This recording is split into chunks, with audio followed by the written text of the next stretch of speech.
Have you ever felt that moment when someone's silence cuts deeper than any harsh word?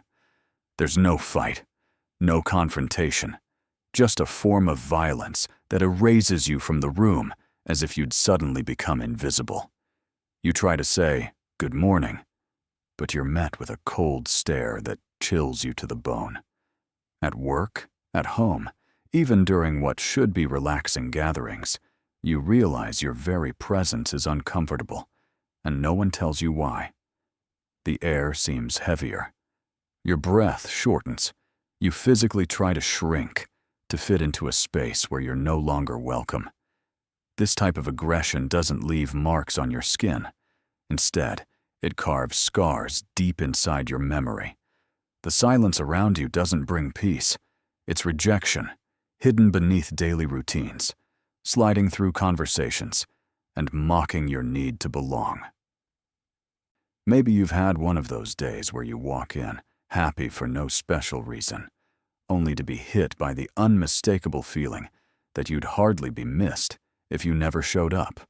Today, let's tear away the friendly mask from this kind of day-to-day violence, uncovering the subtle force that, even within groups that pretend at harmony, reshapes how we see each other and ourselves. Some days, the hardest thing is crossing a room only to realize, with a strange ache, that somehow you have been erased, not through argument or insult, but through a void. What's surprising is how often this happens in familiar places: your childhood home, the neighborhood cafe, the workplace surrounded by people who know your name but never ask how you're really doing. Exclusion rarely makes a scene. It acts quietly, hides in customs, slips into automatic rituals, growing roots where nobody expects. Absence that really hurts isn't when someone just leaves. It's when they stay right next to you, but silently erase you from their world. Each phrase you try to say echoes in emptiness. Every attempt at a connection bounces off a barrier that wasn't built on purpose, but that stands stronger with every minor disappointment. This absence doesn't leap out. It crawls through the details of everyday life, stealing flavor from happy moments and dulling even the most habitual reunions. It hides behind quick smiles and people who always seem to have somewhere else to be. At first, you argue with yourself. Maybe you're imagining things. Maybe people are busy, or not every silence means something. But over time, it becomes heavy, even obvious. There's a huge difference between being overlooked because life is messy and being left out because someone chooses not to let you in. You feel this with your whole body, not just your mind. The cold sting when someone you need looks away. The tension in a crowded room where your name fades into the background. The persistent doubt every time your efforts go ignored, as if nothing changes when you're not around. Some try to toughen up, claiming independence, pretending not to mind. But the truth is, nobody ever gets used to not being seen. Deep down, silence turns to restlessness, a struggle to hide your longing, a dance of conversations that never find their way below the surface, smiles that last less than a memory, homes full of people yet starved for connection. Some hide behind humor, others behind coldness. Others try filling their calendars with so much busyness that no emptiness can catch up. Everyone invents their own way to keep going. But sooner or later, our basic need to matter, to be heard, to be recognized as a living part of someone else's story, resurfaces. That's when the question is unavoidable. Why do so many of us let ourselves fade for people sitting right beside us? Why do we tolerate these daily acts of violence, witnessed by eyes that pretend not to see, spoken by mouths that refuse to say their names? One certainty remains: as long as real absence hurts, it shapes us, and only by facing it head-on can we hope to turn a landscape of loneliness into honest ground for real connection, even when that connection is silent or slow, but always true. Let's dig even deeper into what happens next. Absence doesn't arrive all at once, but its grip is strong, a hidden winter sneaking in, slowly freezing what should be warm. There's an almost choreographed dance to how people distance themselves, quietly drifting out of reach while sitting just a few steps away. Maybe you feel it at the family dinner table, when the conversation stays superficial, and that one person always checks out mentally or changes the subject. Time slows down in these moments. Each gesture, each word, becomes an attempt to cross a line you never actually see. As the pattern repeats, you notice it everywhere, in hasty mornings, working lunches, tired family gatherings. It doesn't matter where you are.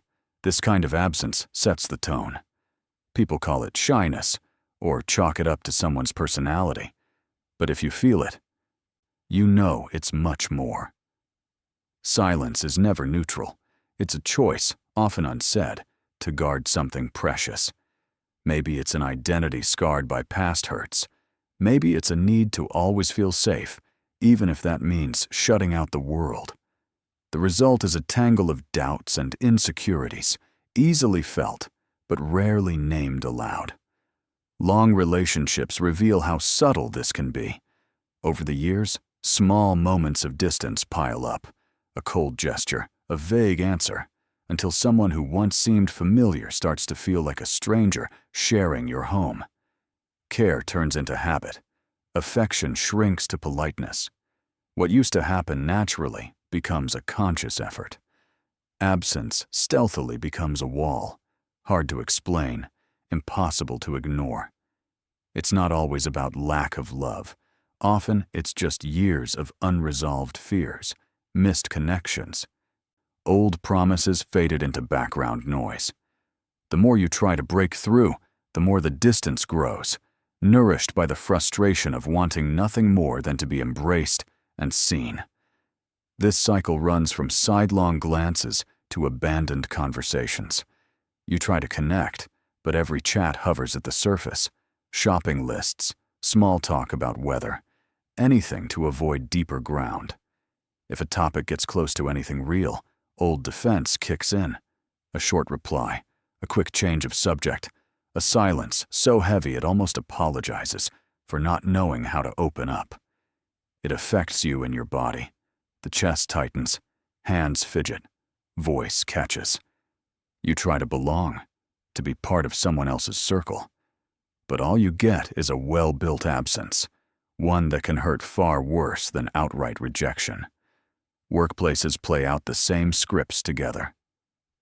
Teams meant to create and solve end up hunkering down in survival mode. Each person walled off, every word measured to avoid being vulnerable. People who prefer not to connect don't always hide in corners. They move around, meet deadlines, even smile, but surround themselves with distance that stifles any honest approach. Suggestions land with caution. Praise bounces off walls. Feedback comes armored and defended. You start to sense that fighting someone's wish not to be reached is pointless. The cycle persists. Productivity wilts. Trust becomes rare, granted only to those who accept life on the edges of this persistent distance. For those who naturally reach out, frustration builds. People who believe in bonds and open dialogue find themselves shut out by others' practiced disappearance. They lower their expectations, tiptoe through every sentence, and over time, learn to avoid longing for depth where none will grow. The ache doesn't come from losing arguments, but from feeling unwelcome. Dreams left unsaid, memories that never happened, warmth that has no place to land. Yet there's an unseen side to this absence. Often, those who keep their distance fight their own inner battles. Maybe they don't realize how much their silence weighs on others. Sometimes, childhood teaches that feelings are dangerous, that vulnerability is a trap, that sharing emotions can lead straight to pain. So, people who have been hurt build their fortresses without realizing. Guarded movements meant to protect, but which unintentionally shut out everyone else. It's not about a lack of interest. It's a plea in disguise. Don't come too close. I might not be able to handle it. In trying not to get hurt, they end up causing pain. Absence isn't just something you feel. It's the air others breathe, shaping how they live and what they expect from each day. People adapt. Parents and kids keep talk to safe topics. Friends avoid old stories. Partners stop trying to cross invisible lines. Life fractures into smaller islands, each one ruled by the fear that getting close might cost something too real. This cycle also affects those just watching. Think about a team meeting where everyone senses a person who never participates, always answers in short phrases, always acts alone. Tension rises. Others keep their distance. The hope of working together fades before it can even begin.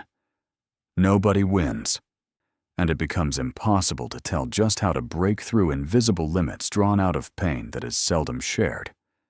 As time goes on, the initial pain of being overlooked is replaced by new awareness. You learn every absence comes from fear, not just disregard. Clarity emerges when you stop blaming yourself for someone else's silence, when you distinguish what's your burden and what's theirs. Slowly, a new skill takes hold, understanding where your pain ends and theirs begins, seeing through the fog of someone else's withdrawal without letting it erase your color. With this, days change. Everything feels lighter. You stop retreating, no longer silenced by someone else's choice.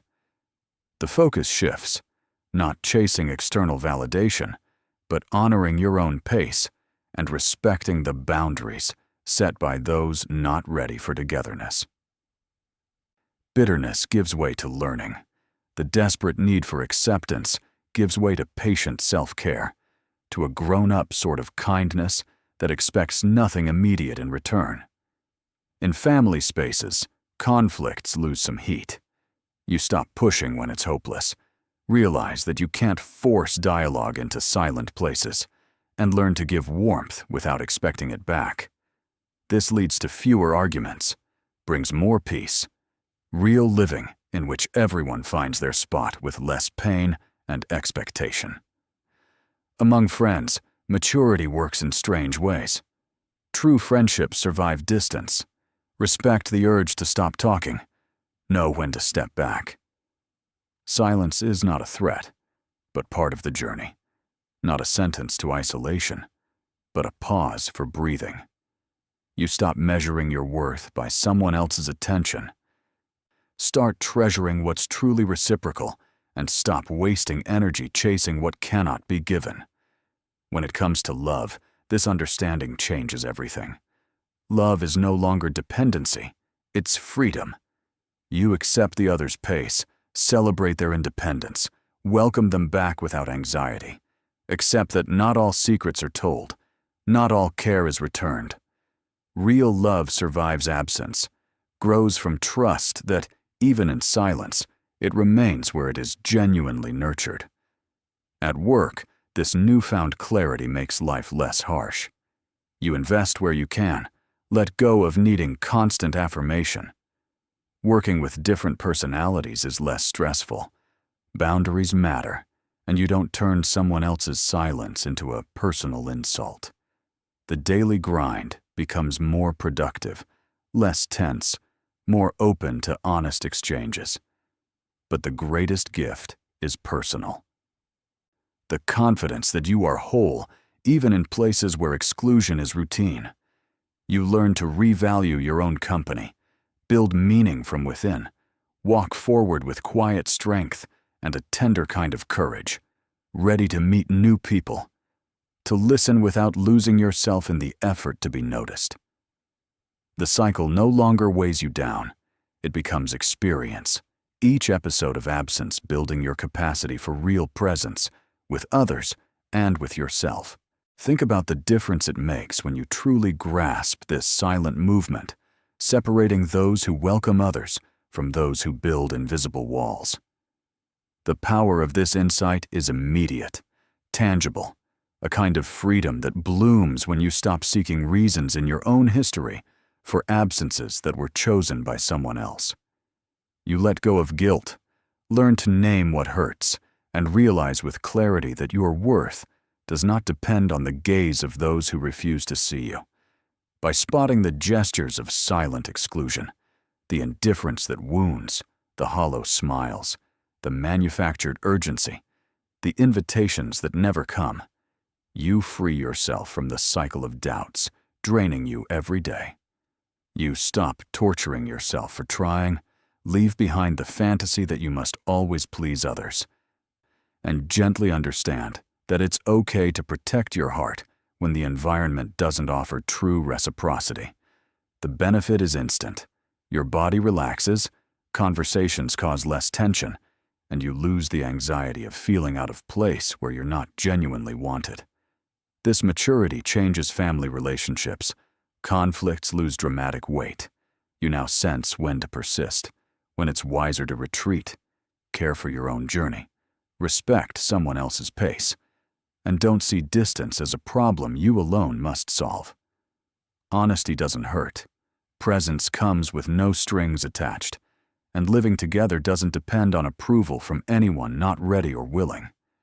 Expectations shift, resentment fades, and ordinary routines feel lighter even in homes where some choose to stay distant.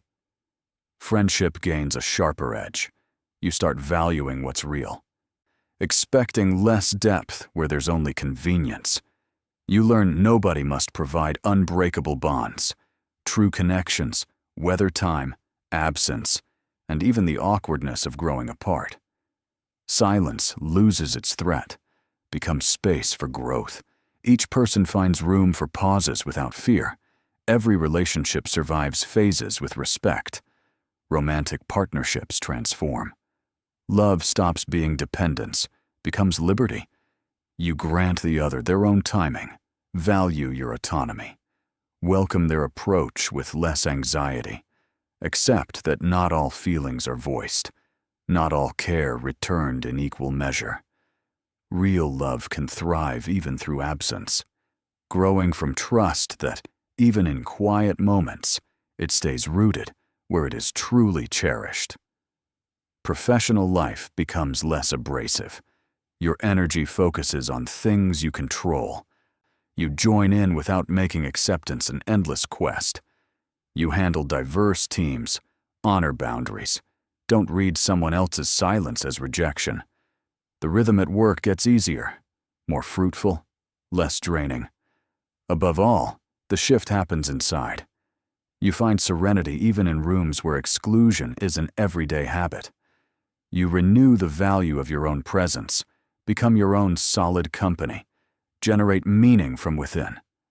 Confidence becomes gentle and steady, encouraging you to forge new bonds, listen generously, and avoid losing yourself in the wish to be noticed. The cycle of absence becomes growth. Each separation is now a step up toward genuine presence with others, and most important, with yourself. Having traveled this maze of subtle gestures and unspoken meanings, clarity rings out. Absence isn't simply lack, but an action. Each untouched meal, every missed invitation, each sidelong glance paints new details in the mural of human connection. After many rounds of silent exclusion, facing what hurts, honoring boundaries, and building inner value is a rare act of maturity. The secret isn't to settle, but to change. Bearing the scars of indifference, counting the days when the world feels deaf, moving forward without applause. When faced honestly, these become new sources of strength. This kind of emptiness never disappears. It joins us at parties, meetings, and in every chance encounter. What truly shifts is how you cross the territory, pursuing less validation, being gentler with your own rhythm, learning where to nurture your energy for genuine connection. You stop seeing silence as a threat, accepting it as part of the path, a tutor in courage and kindness, a guide to the value of your own company. No one will transform every person in their orbit, nor can we erase the subtle violence that silent absence brings. Every day, though, you choose not to disappear inside your own quiet. Make your name your shelter, not a trap for letdowns. That is the first step. If you are still here, carry this thought. Connection's strength lies not in the crowd, but in the depth of bonds you choose. Even if they're few, even if they take time and significant quiet, even if sometimes you're mainly with yourself. The invitation is silent, but strong. Be one of the rare few who chooses to see, to feel, to keep going, untouched by absences. Moving at your own speed, and never letting silence erase what's precious inside you.